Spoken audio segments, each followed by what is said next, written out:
పరకామణి విషయంలో జగన్ ప్రస్తావించిన పాయింట్ ఏంటి? పరకామణి ఎప్పటినుంచినో సిస్టమాటిక్‌గా లేదు. దాన్ని కోట్ల రూపాయలతో పర్ఫెక్ట్‌గా కన్‌స్ట్రక్షన్ చేయించిందే మా హయాంలో. అలాగే దానికి సీసీ కెమెరాలు అవన్నీ స్పష్టమైన విజువల్‌తో ఉండేలా పెట్టిందే మా హయాంలో. అప్పుడు పట్టుబడిందే ఆ రవికుమారు.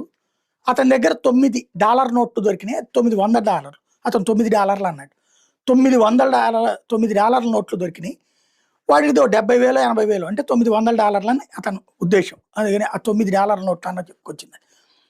దాంతో 70,000 80,000 రూపాయలు అవుతుంది. అంటే ఇవాళ లెక్కనైతే ₹90 అయింది కాబట్టి 90,000 అవుతుంది. దానికి అతన్ని అరెస్ట్ చేసిన తర్వాతన అరెస్ట్ అయినటువంటి సందర్భంలో వాళ్ళ కుటుంబం 14 కోట్ల ఆస్తులు రాసిస్తామంది. రాసిచ్చారు. అది గుడికి ప్రయోజనం అయింది. పైగా కోర్టులోనే